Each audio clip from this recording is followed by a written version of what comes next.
Sai Ram, everyone. I think last week, I think at the end, we were talking about vasanas and karmas and what we should do because dhyana, I guess, is a way to get rid of them, all sadhana. That was what was main topic which we were discussing last week. So I think we'll start from there and move on, I guess, wherever we are. Thank you very much, sisters. Sai Ram, liberation, the goal of meditation, the beneficent and the maleficent impulses. The fulfillment of life consists in the realization of the Atma, Atma Sakshakara. To get this realization, one should be entirely free from impulses, vasanas. Liberation, moksha, is, in the true sense of the term, liberation from the bondage of these impulses. These tendencies are of two types, beneficent and maleficent. The beneficent tendencies are saturated with holiness. The maleficent ones feed the mind and make it more and more uncontrollable and unsteady. They spread and strengthen the desire for objective pleasure. If the beneficent impulses, subha vasanas, are encouraged and cultivated, they will not go on multiplying and binding the mind indefinitely. They become fried seeds, which will not sprout. If you stick to the beneficent impulses, you can easily acquire knowledge of Brahman, Brahmajnana. These impulses are characterized by such activities as association with great souls, Mahatmas, reverence for great, conversation with them, following their advice, charity, fortitude, love, patience, truth, courage, continence, etc. These are the pure impulses. Thank you very much, sister. So, I think we discussed to a great extent about this topic. If anyone has something to share, please share.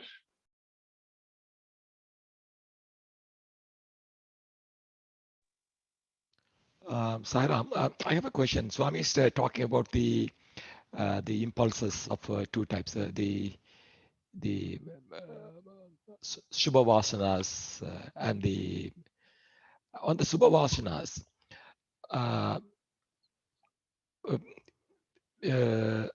sorry, it goes on to say these will not sprout, something, the Subha Vasanas, by associating with the great souls and conversation with them, all these.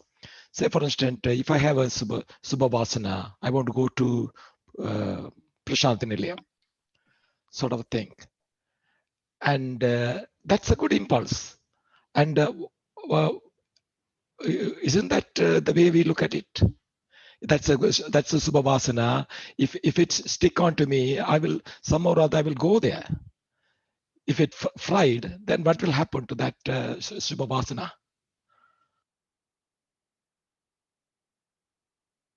Sai Ram, brother. I don't know. I interpreted incorrectly. Sorry, pardon me. No. It's but I am trying to understand a bit further on this.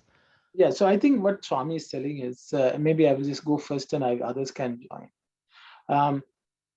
See, when Swami says fried means Shubha Vasanas will never give rise to another birth. Whereas, because Shubha Vasana is actually towards the Lord. Okay, so it is not related to being born again in the world, because your goal is somewhere else. So the vasanas take you to where you experience the vasanas. So the thing is, Shubha Vasanas, from what I understand, is all about taking you towards the Lord. Taking you towards the Lord means it will not be, from a worldly perspective, it's a fried seed. It will not give you another birth. Whereas Ashubha Vasanas, or Vasanas which are related to the world, will drag you back down to the world. So they are seeds which can sprout in this world. So that's my understanding. But I will open it up for others to come. Okay, that makes sense. Thank you, brother.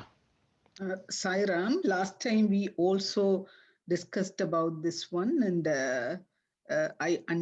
I understood that it would stick with you, but it wouldn't multiply, or it wouldn't further give you any vasanas or something. And also one little sentence is missing here. That's also there is no birth for such people right after, which will not sprout.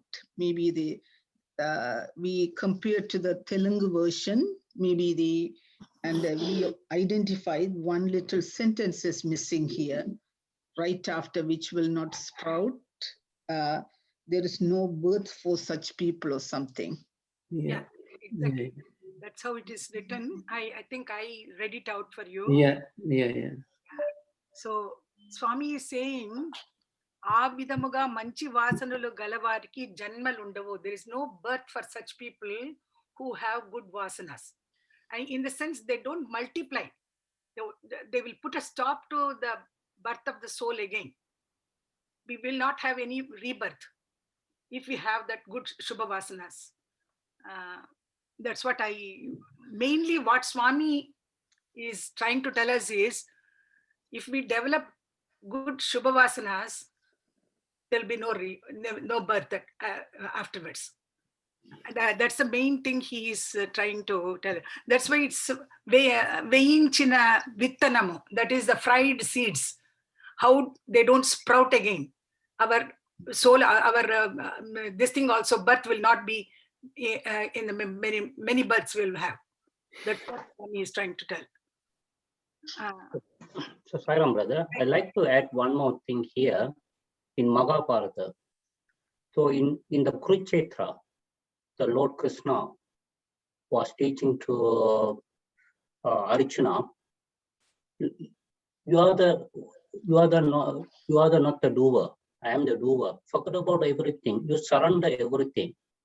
Once you surrender everything, it's going to become yoga karma. So the fruit of the action is not yours. So even though you are doing good sadhana, everything goes to the God. So there is no karma. Whatever we studied before is going to become zero. So there is like a fried seed.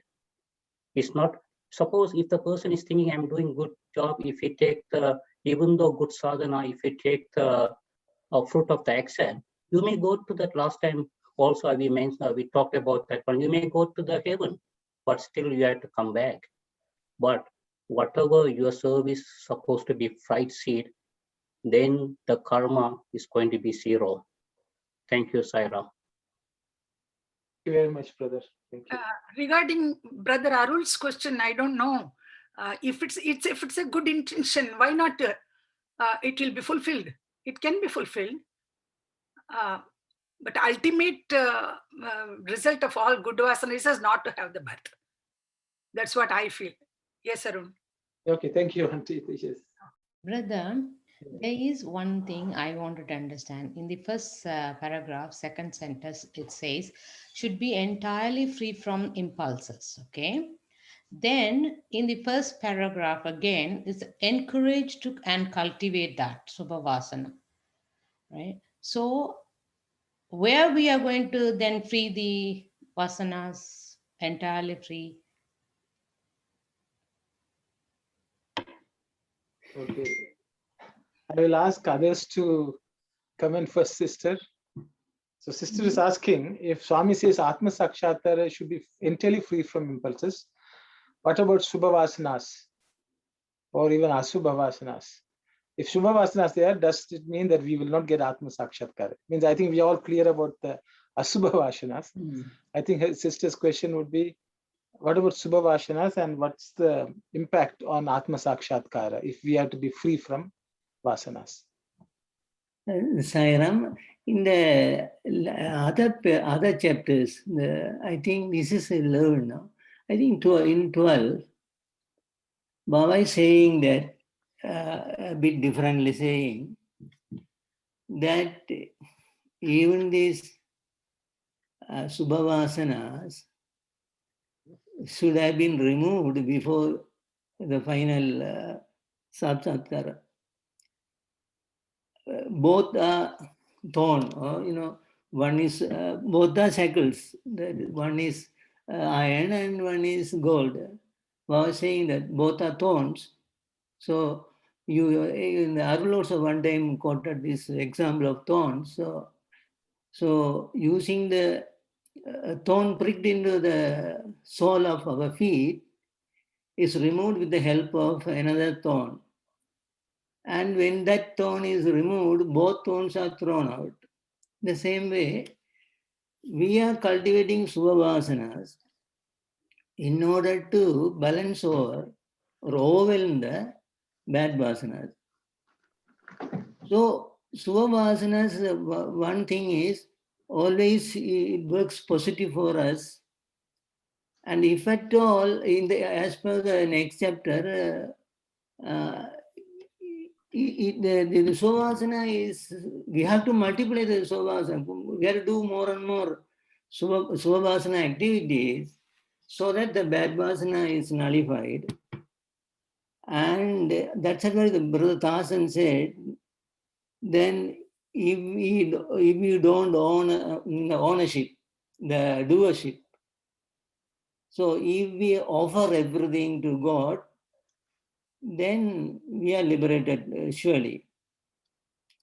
That's what I was talking the last time also, that if we only doing good vasanas with the aim of fruit, then we'll go to Deva, as a Deva.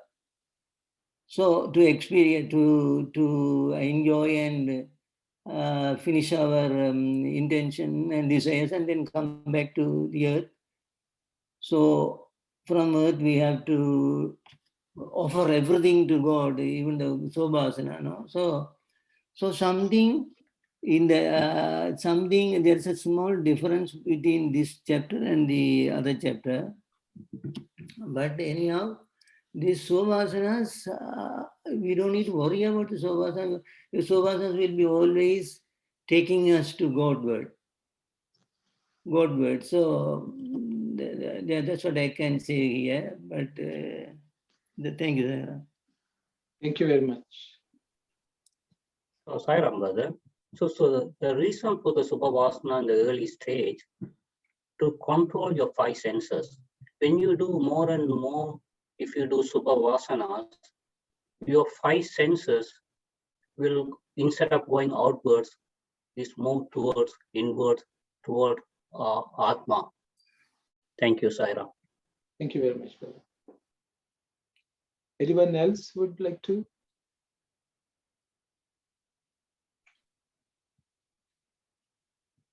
Okay, so I think maybe if you look at the let's look at the second paragraph where Swami is talking about Shubha Vasanas.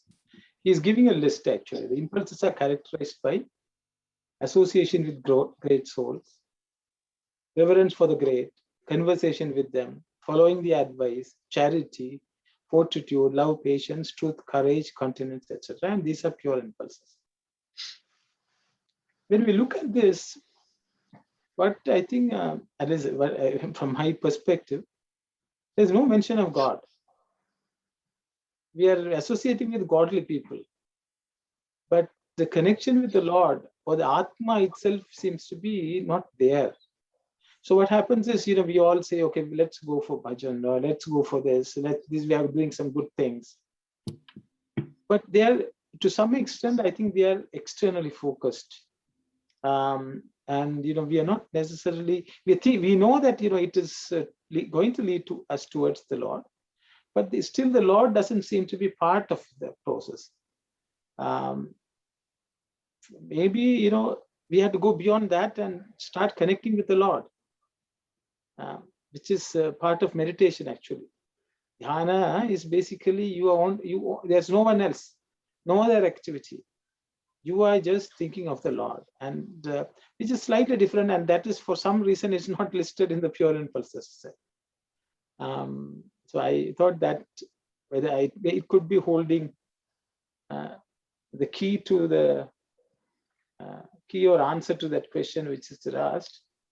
Okay. And so we can say like this: the good vasanas will lead you to free the impulses. Bad impulses, yeah. No, that bad impulses, we are not going now. We are concentrating on the good impulses, so that it will we will be free later, kind of like that is kind of path. Yeah, thank you. I think it is. We can go back to Sandeha Nivarani. If you read Swami is actually, we are more or less talking the same topic there also. Swami is saying, Swami, all satkarmas like seva, helping others, charity, following truth, all the values, Swami says will take you to the doorstep of the palace, okay, of the Lord. But that will not take you inside. You become a candidate to become a relative of the Lord. At that point, you're only a friend of the Lord. Okay, it will take you there, but you need to cultivate bhakti to enter the chambers. Okay. Now, okay. Thank you. So, without entering the chambers, you cannot have Atma Sakshatkar, So, Swami is sort of distinguishing. That is what I understand. I think. It's no. Swami has choreographed it in such a way that we are studying it all in parallel. So, we help each other. Actually, there is another chapter, next chapter in Sandeha Nivarani is actually talking about Dhyana Vahini. I don't know, you'll come across that. There are some questions being asked about Dhyana Vahini in Sandeha Nivarani. But in Telugu translation, Swami is saying, yes, Auntie. Manchi vasanalo ninno anti pettukonina. That is, these good impulses, if you keep on with you, Brahmagnanamu sulabhamuga pandavachunu. Brahmagnana you will acquire easily. That means we may not be actually attaining it, but we are at the doorstep. By cultivating, by developing our good vasanas, we are the fit candidate, deserving candidates to enter into that Brahmagnana. Yes. Sairam. Also, sorry, Sairam, brother, sorry. Because through this process, through this charity, fortitude, whatever this Swami mentioned on over here, this leads us towards a process of meditation in a perfect way, because we can throughout all the impulses that is coming up in our mind, through this good process, our mind become pure, and then through that process we attain the Atma Sakshatkara, I think. That is my understanding. Because Swami said, the first sentence itself saying, the fulfillment of life consists of, like Sister Aruna was mentioning, the fulfillment of life consists in the realization of the Atma. That is Atma Sakshatkara. To get this, and then we should be free from all the impulses. So whether that's impulses, both whether it's Ashubha Vasana or Subha Vasana, we should be free from both of them. But this process itself will leads us to, like Sundar Iyer, you were mentioning a couple of times, you are always saying we have to put the good water through that bad whatever that in the dish will go out. So this process, whatever is in the dish goes out, only the good water is in that pot now, and the pot is clean. So through this process, then we can attain the Atma Sakshatkara. Am I right thinking? Yeah, it's very good actually.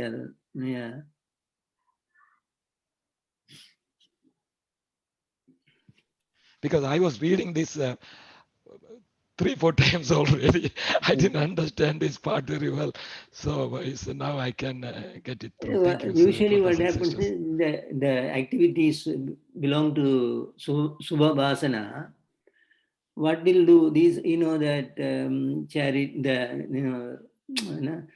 association with the great souls. Definitely association with the great souls, and all that what is mentioned here will remove our contemplation of the worldly activities. Once you go to a pilgrim, for say India, for 1 month you are going to pilgrimage India. When you come back, for 1 or 2 months, you don't think about the worldly things because it is removed from your mind. So when we do more and more of these activities that gives us Subhavasana, then our worldly contemplation goes out. So then only pure impulses are there, and when you go to meditation, meditation comes easy. Everything, life changes. So the Brahmajnana is attained. Brahmajnana is attained through the Swavasana. But for the final Saijya Mukti, final merger, even this, the Swavasana tendencies have to be removed. Otherwise, we will be sticking to a holy birth again and again, divine birth, helping people, visiting and sannyasis, like that. So, if we want to go totally free of birth, then even these Swavasanas should be removed from our mind, as brother nicely said, meditation and bhakti. The meditation and bhakti has to be cultivated. That will even remove the Swavasana. Once we are very, very bhakti, we don't tend to go to any pilgrimage or go to see any Swamis, even any saint. We don't feel it to see any saint because we are ourselves satisfied within the bhakti and the meditation and the contemplation of God, and I see God in me, then there's no urge to go to that. So in that way, through the brother correctly put it, the bhakti, when the bhakti is comes into full measure, we don't really need to go. So automatically, the Swavasana will get removed when the bhakti is full in us. Automatically removed, because in the same way the bad vasanas were removed with these good vasanas, now the bhakti, the meditating mood and the bhakti will remove these good vasanas also. Then you are Atma now, and then you are one with the Atma, final. So everybody's argument is valid here. Thank you, Saira. Thank you very much, brother. Thank you. Hi, Ram. Just a question about what Uncle was just speaking about. So as long as someone is still in the body, like say someone is a Jivan Mukta, would they have still the Shubha Vasanas until they let go of the body? In the next chapter, they are saying yes. Baba is saying yes. The Jivan Muktas also have some Svabhasana because they are living in the world, so they will be engaged in good activities, helping people and visiting. Usually the Jivan Muktas have some Svabhasana. When they totally give up the Svabhasanas and contemplate, as we discussed here, then his end is nearing. So his end is nearing and he will merge it because nothing is there. No impulses at all. So that in the same thing, like the same, this is how it, I think in the next chapter, I remember the things are there like that. Sairam, yes, sister, go ahead. Sairam, I thought this way.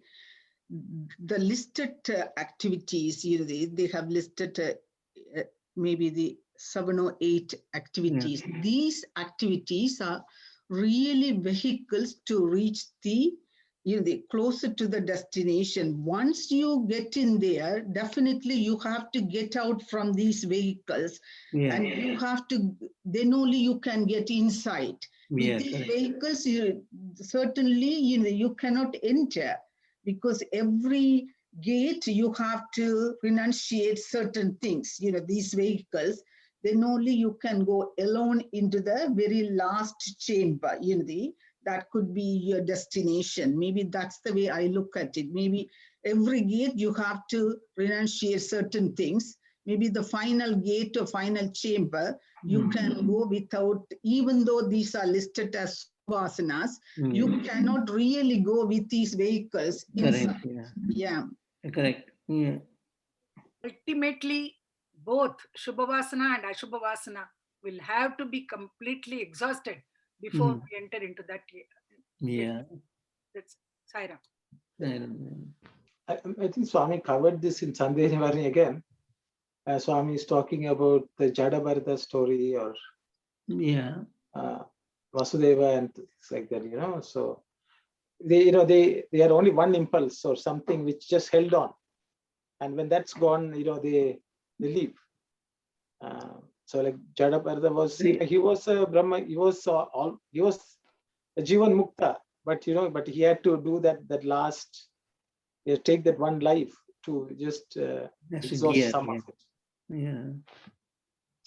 So in the case of Jada Bharata, his attachment towards the deer, I guess, is that considered an Ashubha Vasana because it resulted in another birth?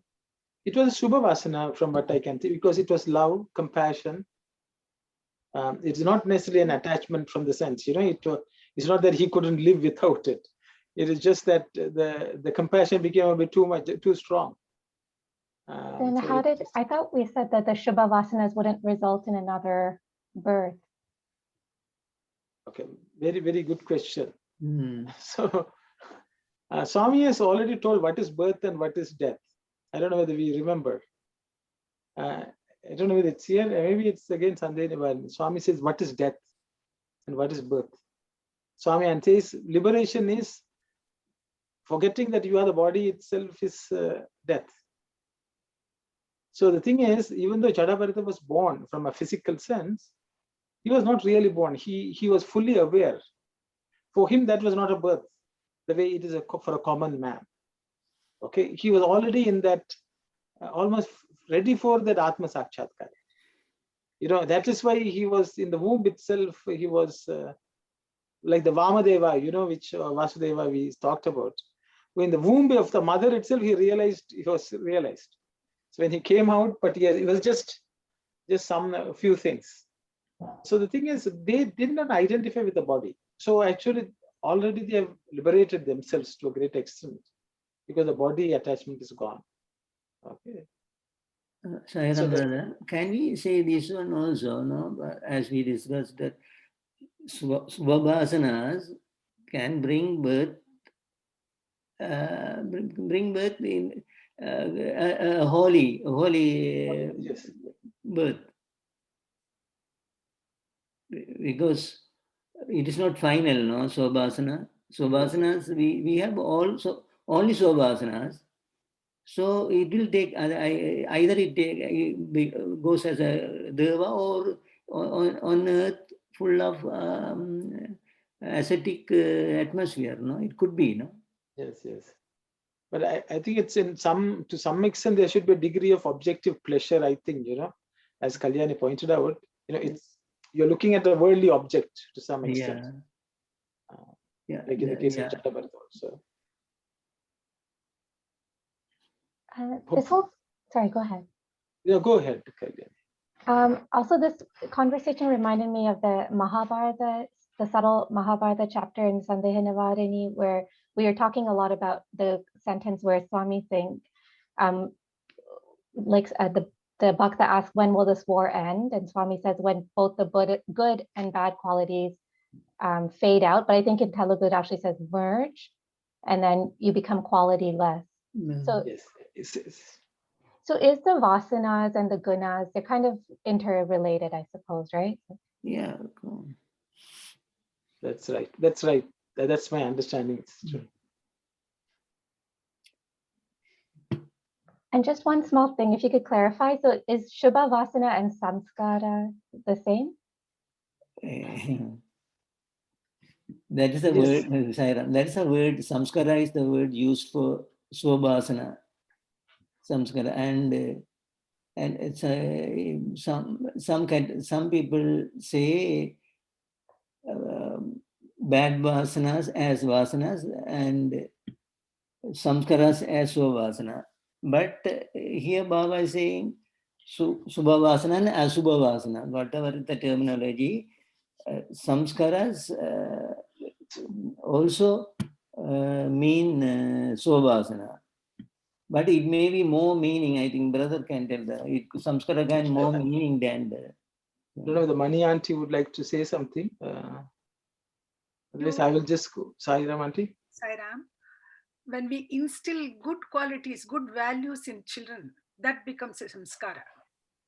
We develop them, we bring them up with these good qualities. It becomes a samskara which will remain with them wherever they are, wherever they go. That will be expressed as a real, as their nature, as real nature. That's what I. Yes. Okay. Thank you, auntie. See, so they all both are related. Samskara means any action which refines something is called samskara. That which refines an action which refines is samskara. So, for example, after you are born, they say there are about 16 samskaras you have to go through. You know, you're cutting the hair, everything that Upanayanam is a samskara.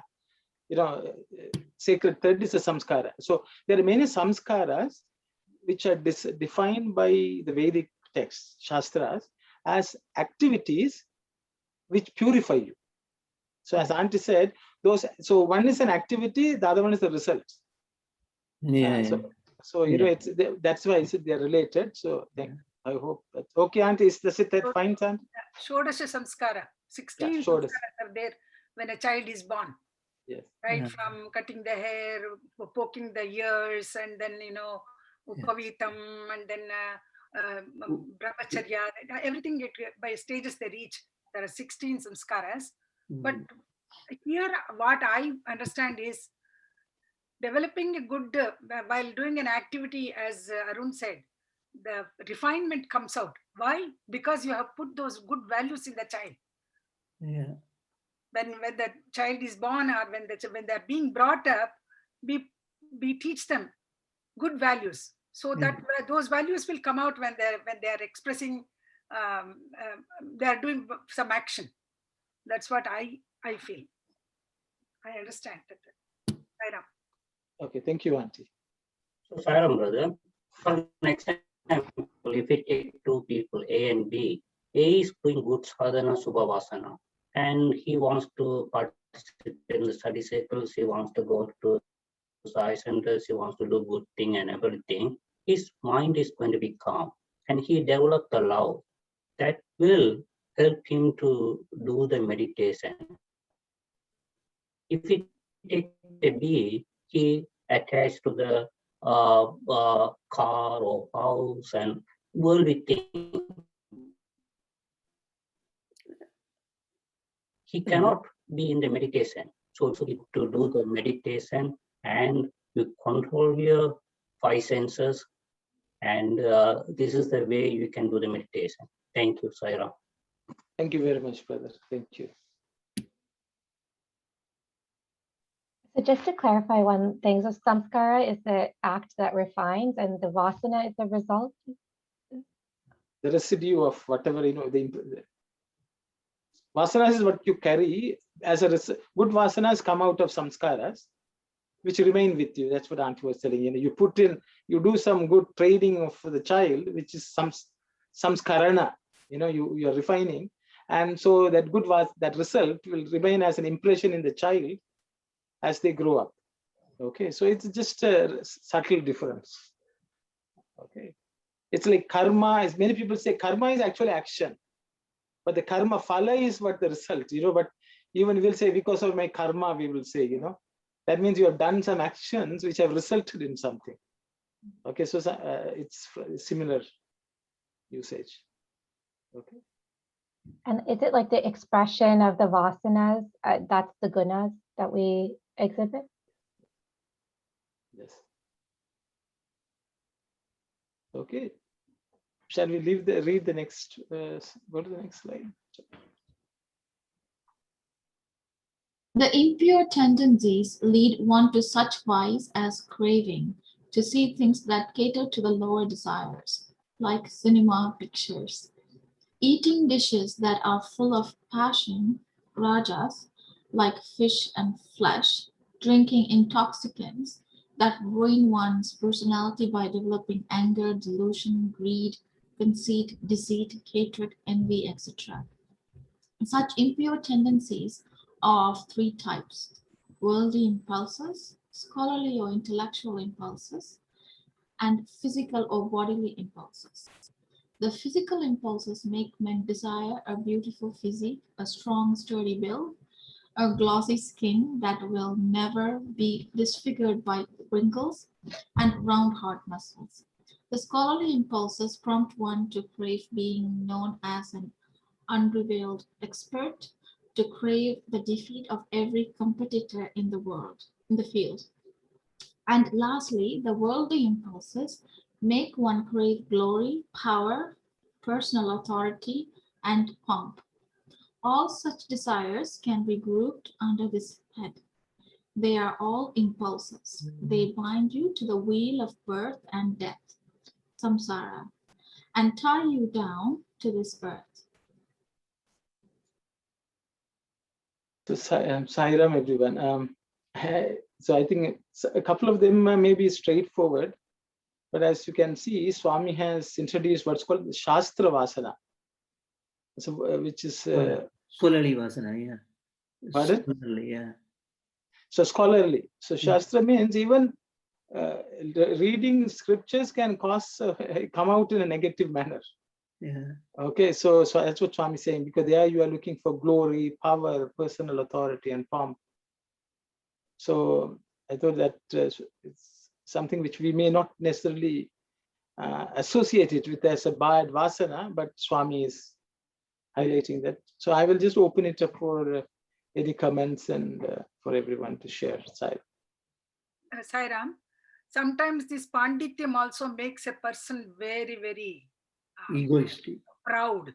Yeah. It's called, in Kannada, there is Annamada, Arthamada, Akhila Vaibhavada Mada, Rupamada. The things, they go on describing all this kind of pride which we have, especially when we know a little bit of our knowledge about our Vedas or anything, we bloat ourselves to such an extent that we know everything. So that kind of pride Swami is saying about Shastra Vasana. That's what I understand. So yeah. Pandityam, we want to show off our Pandityam sometimes. Yeah. That is Shastra Vasana. I had never come across this. When I read it, I really realized it. Swami has touched even that point. Thank you, Sairam.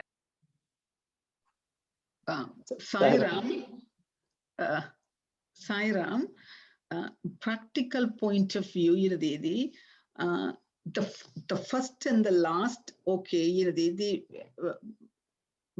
with the Swami's teaching, whatever we learned, we can, okay, worldly impulses and the physical and bodily impulses we can avoid and we can control, and those things. Originally I thought scholarly and intellectual impulses, I thought it goes with even with the worldly education or the spiritual education side. But to certain extent, certainly we have to study, or we have to have the education. So, but Swami said impure tendencies are of 3 types. So because of the second, the tendency, can we avoid our even the worldly education or the spiritual education? Maybe there should be a fine-tuning where we can proceed or where we can further educate ourselves. So some sort of maybe the guidance in that second one. The first and third are pretty straightforward. The second one, we may need to analyze a bit. But Mani Aunty already said, she read somewhere, and that would be the Swami's intention in the words around that second one. But the practical point of view, how we can identify or how we can control that scholarly or intellectual impulses, that's my question or either thought on this one. Maybe I think I can read out Telugu version so that Yeah. Thanks, Auntie. శాస్త్రమునందు గొప్ప విద్యావంతుడైనై ఇతరులను పరాజయము ఓనర్పలేవలనను కోరిక. The wish that I should defeat others in my scholarly acquirement. That's one thing. And గొప్ప పండితుడైన అందరికంటేనో విన్నయన వాడుగా నుండవలను. I am the greatest of all the pandits. You know, that kind of wish some people have when they are scholars. The competitive attitude is not removed from them also, even though they are great scholars. So they compete with others to become greater than them. So those things should be avoided. That's Shastravasana Swami is saying in Telugu version. Sai Ram. Thank you very much, Auntie. Brother. Thank you. So I like to add to the auntie's point too. Even though if you know all the Shastras and you know all the language, but you don't have time to the main goal to meditate or worship the God. You spend all the time reading the books. So there's no time to practice or achieve the God. This is my understanding too. Thank you. Thank you very much, brother. Anyone else would like to share any thoughts?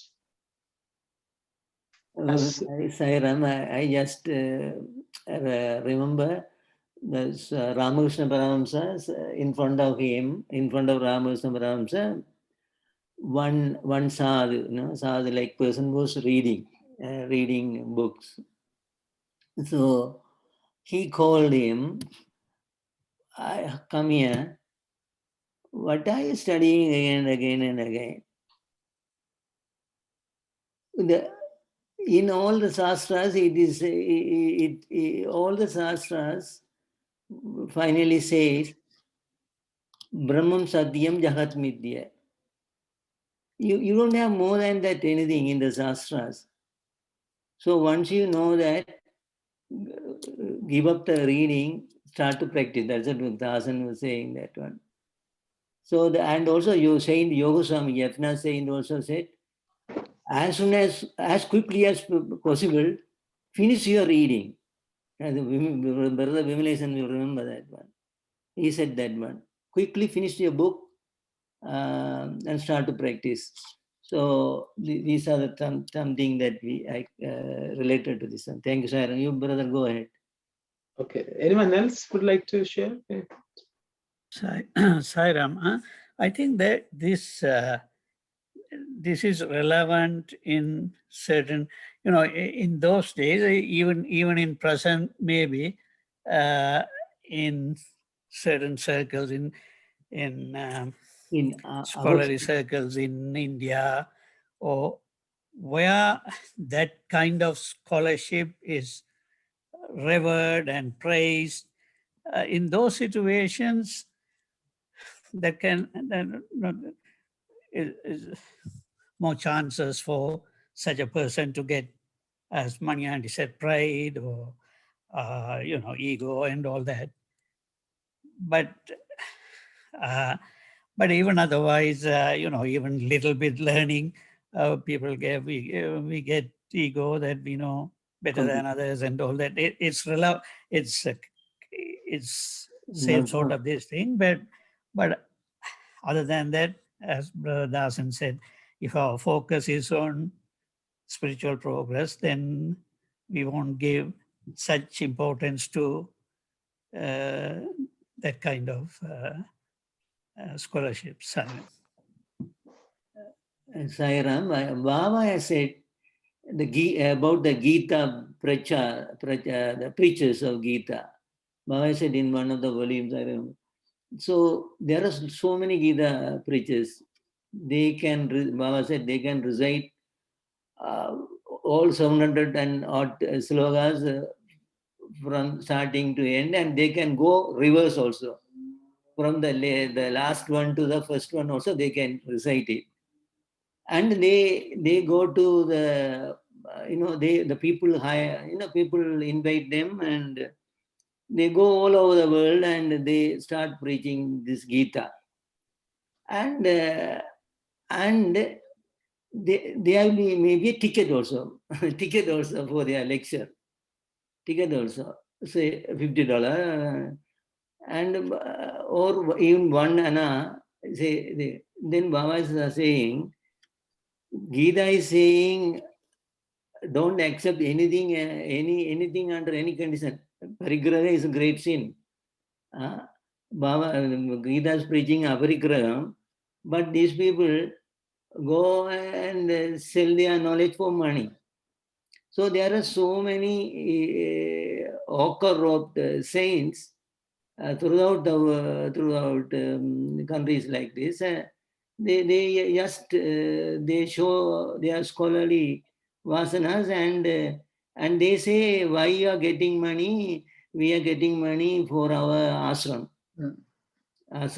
For development of ashram. Baba totally rejected this type of attitude. Thank you, Saira. Thank you very much, brother. Anyone else would like to share anything? So I think this, this naturally goes into the question, then should we stop reading? Yeah, it amounts to that, yeah. Maybe we have read enough, so maybe we should up the study circle. Yeah, exactly. That's what I thought. We have to stop reading. No. Swami is not saying that. Swami is saying that don't get that pride, that I'm a great scholar and I'm going to defeat everyone. I'll become the greatest scholar of all the times. So that attitude should be taken out. Without reading, we know about Swami or his teachings. No, Sister Manivasham. Why Brother Aruna is saying is, now we are not moving faster when compared to the beginning. That's what Aruna is saying. Really, we covered, in 2 days we covered a chapter like that in the beginning. Now more than 1 year, and we are not moving. For one paragraph, we are standing and not moving. So, but that's what he's saying. Okay, brother, now move on. It also contradicts whatever he told this morning in his satsang with Jog Center. He said, read. You have to read a lot of things. As Sister Manibashyam was saying, it shouldn't go into our head. That's the main important part. Thank you, Sairam. So, Sairam, brother, there's a story. I hope you all came across this story. One Rishi, I forgot the name, he went to Vaiyundas with a load of books. Then Narad Rishi was asking, why do you bring all these books? You are carrying these books all like a donkey or something like that. You would have spent the time worshipping that during the time to achieve the goal. Thank you, Sairam. Brother Dasan, you are the voice is for me it's not very clear, but I don't know. Yeah. Okay. Maybe I'm a little bit far away from my computer. Okay. Can you hear me now? We can hear it, but something not nice. Okay then. I think there's some internet connection issue is there, brother. Okay, because then sometimes there's a lag or some disturbance in your internet connection. Thank you. So I think Swami, but the same Swami has told study of Sai literature is 1 point code of conduct. I think the problem is studying for the sake of practicing and studying for the sake of scholarship. They're slightly different. The objective is slightly different. I think that's what I think Amani Aunty has nicely said. We have to study because we study just to remind ourselves that anything which we have read and we have forgotten, so that we can. So I think studying for the purpose of practicing is slightly different than studying for scholarship. The objective, I think that's what Swami. But Swami wants us to be careful because it's easily we can trip into this, scholarship acquiring thing also. But if you pray to him hard, he will make sure that we don't trip. I would say, Saira. I think why we study is the why we read or study is the main thing. And Swami has said that an ounce of practice is better than tons of learning. So. Studying for our own purpose. for own transformation. So this study circle made us so many, I think we are looking at in a different perspective. So it's our own transformation. Yeah. That's it. We all agree now, sister. Don't worry. I know we don't want to stop studying. That's the thing. Yeah. All the 16 books, all 15 Vaginis will be completed. We will be continuing until we finish 15, all 16 Vaginis. Yeah. Hopefully, Swami will bless us. Yeah, 16 years guaranteed study circle. Yeah. We are so sure. We are so sure that we will. Thank you very much, Sakwanti. I didn't hear you, Sohandi, for some time. You didn't come. You didn't come, I think, no? We have not heard you. Me? Yeah. Oh, sorry. Did No, you did you I attend? didn't come yesterday. I didn't come yesterday. But today I'm here. Okay. If you are going to teach everybody Vahinis, that will be the greatest blessing. Okay. Okay, so if everything is okay, I think we'll go to the next slide. Thank you. By end of those Vahinis, we are all liberated. For sure. Like that, yes, of course. Sairam, destroy ignorance. The giant tree called mind has two seeds, impulse, vasana, and breath, prana. The seed becomes the tree yields the seed. The breath moves because of impulses, the impulses. The impulses operate because of the breath. If one of these is destroyed, so is the other. So if the mind has to be free from their influence, ignorance, ajnana, has to be transformed first. Ignorance does not exist alone. It has an offspring, selfishness, ahamkara. The demon Asura has two children, attachment or attraction, raga or impulse vasana. That is to say, passion and craving. Passion and craving are closely interrelated. As the passion, so the desire. They are sisters. Through attachment, one gets the feeling of my and mine. The feelings provoke desire, and desires breed worry. Therefore, to remove ego, ahamkara, attachment and impulse have to be annihilated. That means ignorance has to go, for by that means alone can ego be killed. How to destroy ignorance and develop wisdom? Jnana. That is the question. The answer is through meditation. The conquest of ignorance, ego, attachment, and impulse brings about liberation, moksha, for the individual jivi. Thank you very much, sister. I think Swami has introduced the concept of prana here, breath.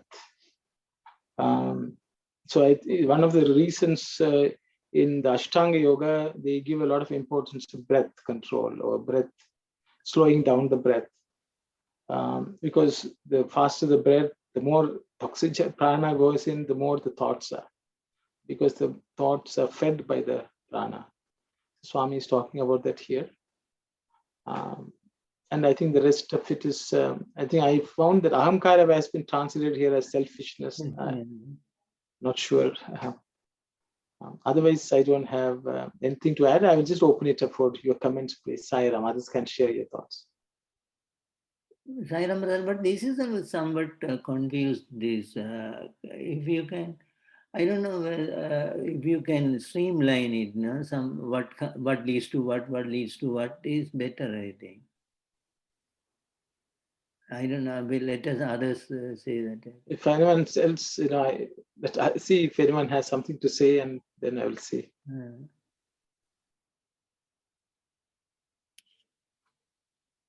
Selfishness is not the word. I think ahankara makes you the ownership.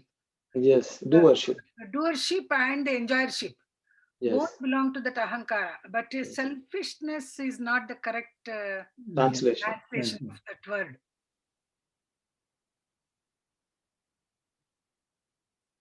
I think maybe I don't know. Then no one is saying, so I will just go based on what I understand, and then we can have a discussion. I think Swami is starting with ignorance. That's the root cause of everything. Not knowing who we are is ignorance, as Swami would say, or thinking that we are something else is ignorance. As soon as we don't know who we are, naturally we think that we are the body. So Swami is saying that as the first offspring.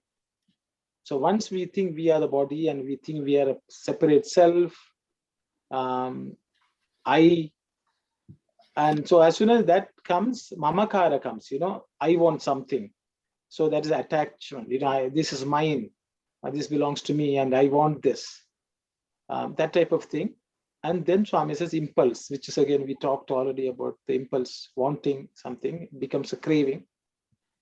And Swami says that's the passion and craving, attachment and wanting something and craving for it.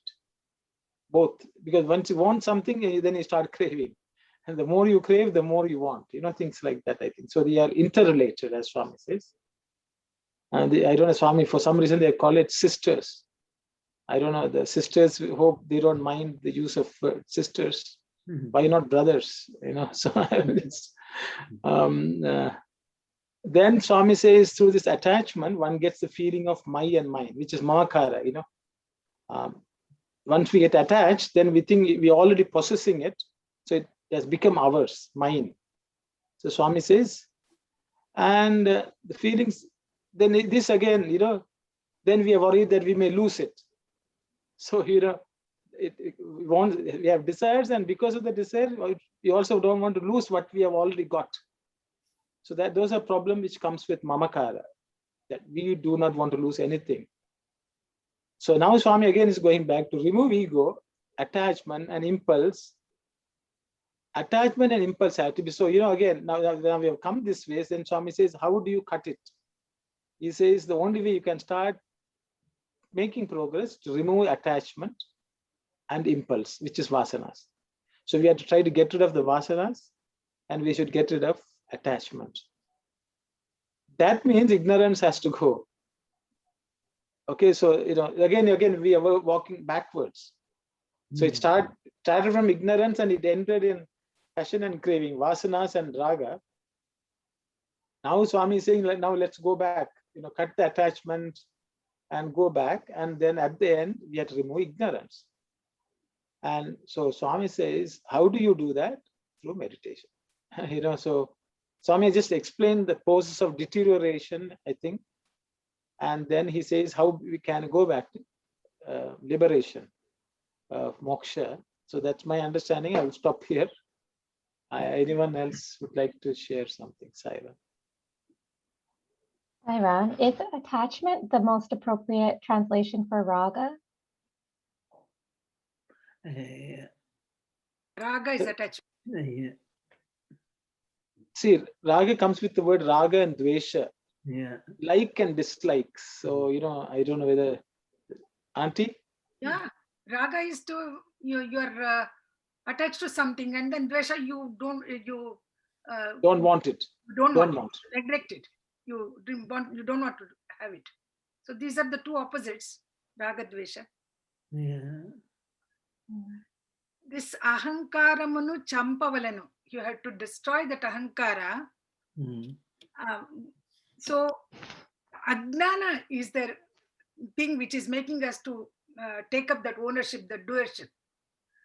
The ignorance of our real self is making us to take up the ownership of any action which we do.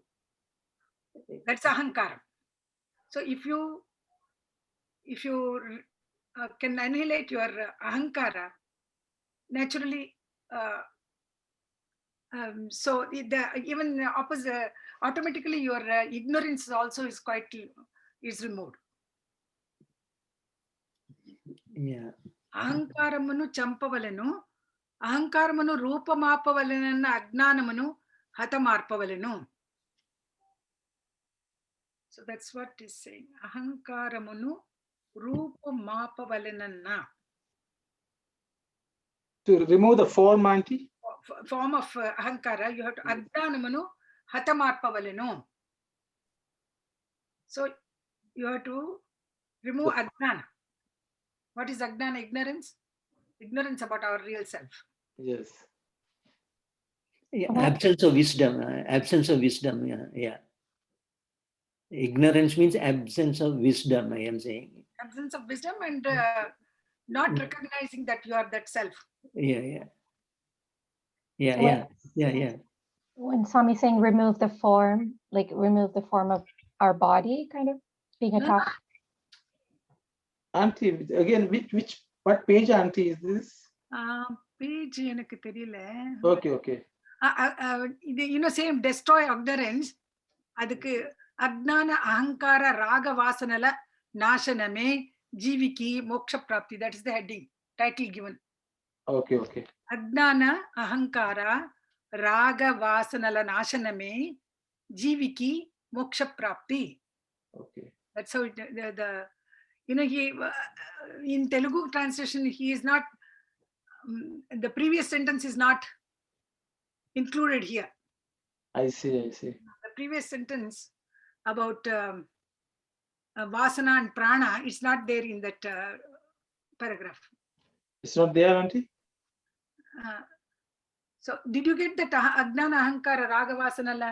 Did you get the title of that? Yes, I got it, Auntie. Yeah, that is there. Okay. So ahankara munu rupa mar. Yeah, that's right.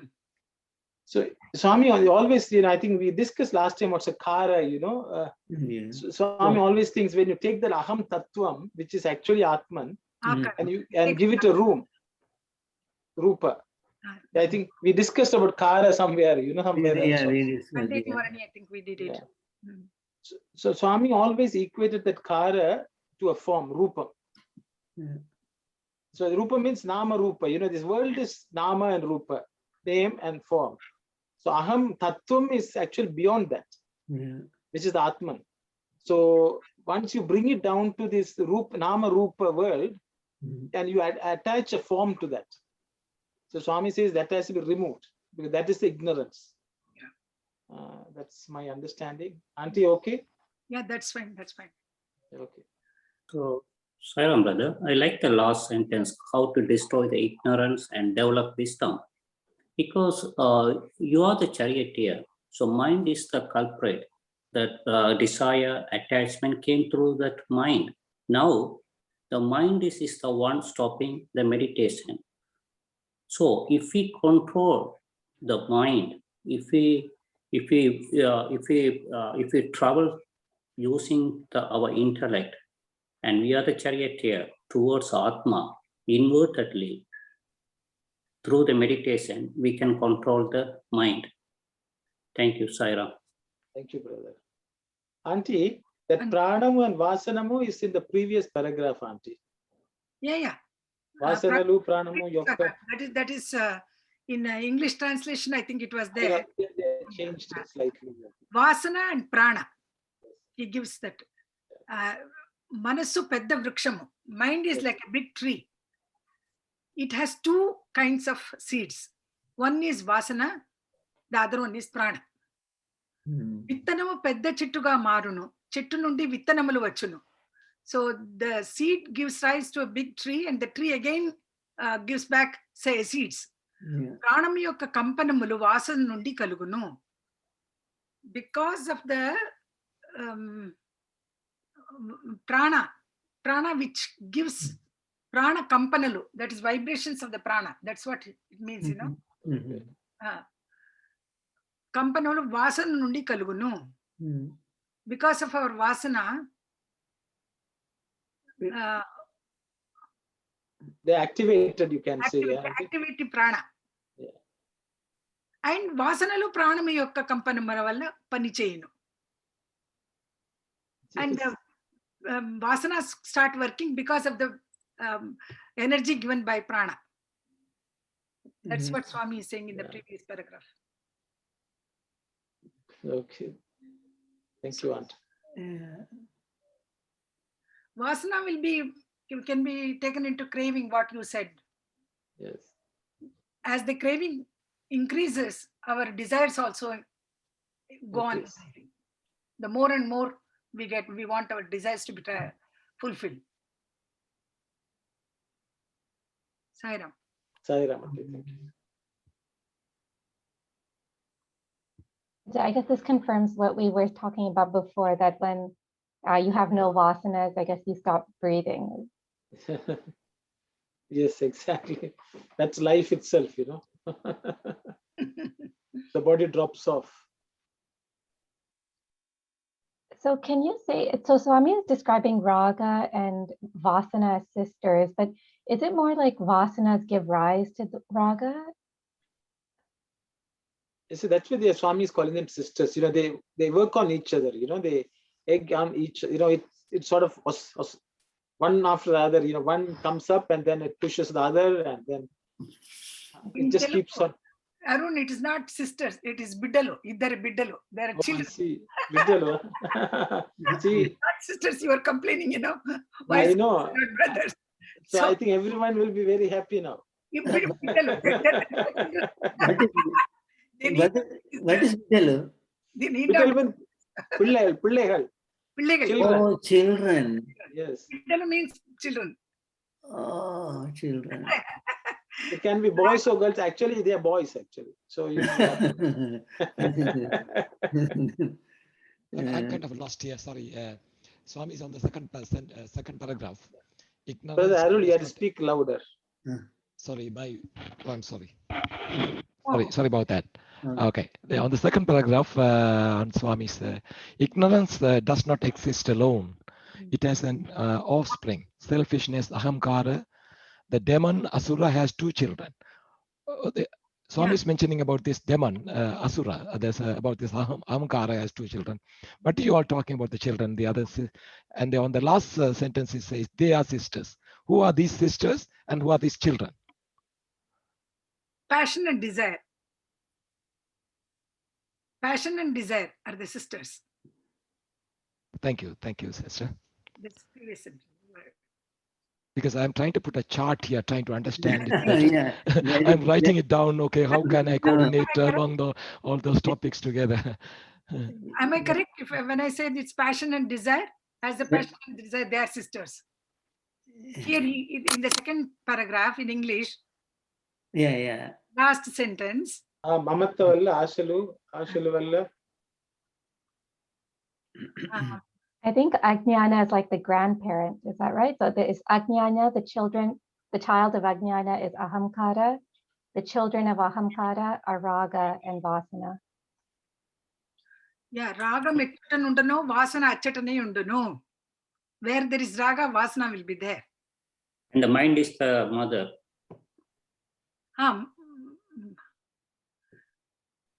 Here he mentions Avi Anyonyamaina Sodari Manulu. He mentioned here Raga and Vasana are Sodari Manulu. Yeah, actually, we cannot see the real difference between Raga and Vasana, no? So they are very akin, so they are same. So they could be either sisters or brothers, yeah. So the Vasana, of course, the past impulse.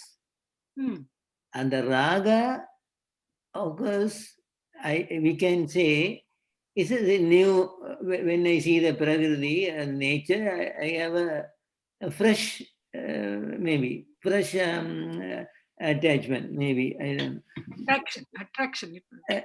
Attraction or attachment. So both principles are almost same, but both principles are working in us. That's what Bhagawan is saying. Then they are sisters. Yeah. So once you have attraction, then you wanted to achieve that one. The desire comes. Yeah, desire comes, yeah. Then when the desire comes, anger comes. Then all the meditation is going to be out. In the next paragraph, next passage, I think, next chapter, I think Baba is talking about the same thing. He's explaining an idea, and because in the nature also, this sort of, because the vasana is in my mind, or chittam, or whatever it is. Brother. So, but in the nature also, those aspects are there. Then this connects with that one. So I have a desire for, say, food. The impulse of food is in my chittam or mind. But when I see the food outside, real prakriti, the attachment comes. So the attachment and vasana working together. Sorry, thank you, Saira. But it's Brother, yeah. the second paragraph, shall we try to understand in clearly, please? Because so the ignorance does not exist alone. So ignorance is a selfish then. So the ignorance is a demon again, and the ignorance only has two children. Am I right on that? Then that is raga and vasana, which is raga. The raga is an attraction, that is whatever your passion is. So with that, you will be craving for vasana, where you do the right thing or wrong thing. So they are like a sisters. Is that the way they are sounding in this paragraph? Sairam, the Bhavan and saying here in the bottom, ignorance means absence of wisdom. Wisdom, because we don't, jnana, there's no jnana, only ignorance. So, ignorance has a child, offspring. That is ahamkara. Absence of knowledge will give ahamkara, no? So, yeah. So ignorance has a child called ahamkara. That's an asura, so very, very bad, okay, asurik. So that child, the ahamkara, that ahamkaram has two children. One is attachment, one is impulse. That means raga and vasana are the children of ahamkara. Okay. Then these are because closely related, because the raga comes to us because of the vasana inside us. If I don't have a particular vasana in me, I won't have attachment looking at the outside world. Example, I said, no, if I had a food vasana in me, when I look the food outside, I have an attachment to that. So both work together. One is inside, one is outside. So these two are interrelated. So they are called either sisters or brothers, whatever it is. Yeah, that is that paragraph. Arun, I have a Yes, question. sir. Yes, Auntie. That sentence, after Sodari Mandalu, there is one sentence. Raga managa icha leka snehamu. What does that mean? Icha leka snehamu? Icha leka snehamu. They are friends. No, that's not. No, icha means want, icha leka sneha means for Swami is sort of subtle difference, I think Auntie Swami is making. You don't have an icha, you have a friendship, but there's no icha. But vasana creates the icha, I think. Yeah, that's the thing, real meaning also. Raga managa icha leka snehamu. Yeah. That is. Ragama vallane. Manavaniki mamata kalavuchunnadi. Because of that attachment, a mamakara comes. Yes. Because of the mamata valla ashala palamunakai chintinchavalsi undunu. You have desires and the fruits of desires. You begin to think about it. Kauna modata ragamunu vasananu pogottukunevalana ahankaramunu champavalenu. Yeah, you have to get rid of ahankara.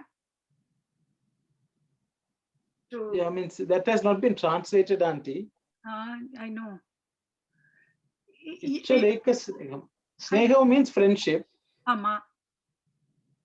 Raga managa icha leka snehamu. But without your desire, I know that Yes, sister. sentence. I'm not. See, so What my about this understanding one, is this, Arno? Auntie, you know, raga comes with dvesha. You know, for example, you see somebody or see something, you have a like or dislike. Dislike, yeah. So Swami, so raga is a like. So the thing is, in a like, you necessarily, you know, you have a cordial relationship, but you don't necessarily get attached. Oh, that's it. But the thing is, then Swami says, Vasana will create that attachment. Yeah. See, for example, that's the way I'm saying. You see somebody and you say, some people you like, instantly you take a liking, some people you dislike. Dislike. You don't mind interacting with some people, you don't mind interacting with. The So reason, there's nothing craving, you know, I want to get to know this person. Oh, yeah, But that comes because of Vasana. because there is no imprint in the because there is no vasana in me, I don't get attracted towards that person. That's what the principle is now. So whatever I have inside, I through that I relate. If I don't have that vasana, I won't get attracted by that outside world. No. Okay, brother, your time up. Your time now. Oh, it's 4:16. Yeah. You have to go, no? No, it's okay. You know, I am not in a hurry. Don't worry. It's still not like. Okay, okay. If there are 4 or 5 minutes, it's okay. Okay. Sorry, that sentence that's not translated. Can you just translate that? Which one? Raga, managa. Raga means raga managa. Icha means wish or desire, Auntie. What do you think? Desire is better. Okay. Desireless friendship. Desireless friendship. But here, that is to say passion and craving. No. In the second paragraph, how is it translated in English? See, raga, they have said attachment or attraction, Auntie. Yeah. And impulse, they call vasana. And next sentence, that is to say passion. Ragam vallane. So, because of raga, that is passion. That is Manavunaku mamata. So, through attachment, so they are again going to attachment right away. Okay. Through attachment, one gets the feeling of mine and my and mine. That's what it says. Mamata kaluchuchunnadi. Yeah, so attach my and mine. Yeah. Comes there. Little bit confusing that word sentence. Yes. Ragamanaga ichaleka snehamu. That is. And because of raga, then you get the feelings of my and mine. Yeah. Sorry, that sentence says raga means desireless friendship. That's the translation? Yes, yes. So I think what Swami is saying, this is my understanding. So for example, you see something and you have positively inclined, but then at that time you don't think it's mine. Okay, you don't think that's mine. But then when it gets, it gets craving. It becomes craving. Then you maybe once you possess it, then it becomes mine. You see. After that, for example, let's say you go around and you see a car. You like the car, okay, but then something says no, you have to go and buy it. So then there is that svasana, the need to possess that. So then you go and buy it and come and leave it at home. Then what happens? Now it has become yours. Okay, so it leads to that. I think that's what Swami is saying. Okay, so this raga and vasana together bring about attachment. That's the next step. Then after that, you will say, my gosh, I am attached. So it has become mine now, mine. So then people say, I want it. It is mine. That drives people. You go and see somebody. Initially, they're friends. And after that, you'll say, I want this person. That person has to be mine. And my, this is the way the world is. Possessive attitude. Possessive. So what Swami is showing is how from ignorance it deteriorates, and at the end it gets into mamata. Yes, correct. And then how do you get back? So that is This is again, it's similar to there's a Bhagavad Gita, there's a shloka called Sangat Sanjayate Kamaha Kamat Krodho Bijayate, like that. Yes, It's the correct. same thing. One leads to the other. Brother, okay, one thing I was used to say here, but the outside attraction, suppose I see two person, and I like one person. Why I like one person is because that past memories in me already in previous birth, some liking, something that vasana is in me, that vasana makes me to like that one person. So the vasana is the basic cause for the attachment outside. Raga, for raga. outside. Yeah, if the imprint is not there, I will not like the person. So that's the thing. So once the vasanas are removed, then nothing will disturb me in the world. No raga also. No raga also. So, okay, thank you. There's an announcement. Very nice, very nice. Thanks. Yeah. Can you, Kalyani, bring the first slide? Oh, see, this is some announcement, okay? The practical sensory weekly virtual class starts on May 22nd, and it will continue on Saturdays from 9 to 10:30. The Saturday morning English study circle, Sandhya Nivarani, is shifting to afternoon time slot, 3 to 4:15, effective from May 22nd. And there will be no change for the Sunday study circle. So keep it in mind, because next week, only after that, there's a break, for retreat. So let us keep this in our mind. Okay, thank you, Sairam. Brother, you can close it. Yeah. Okay, brother. Saira. Oh.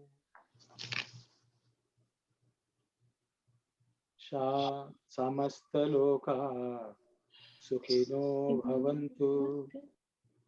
Samastaloka Sukhino Bhavantu. Samastaloka Sukhino Bhavantu. Om Shanti Shanti Shanti. Sairam, everyone. Sairam. Sairam. Thank you. Thank you.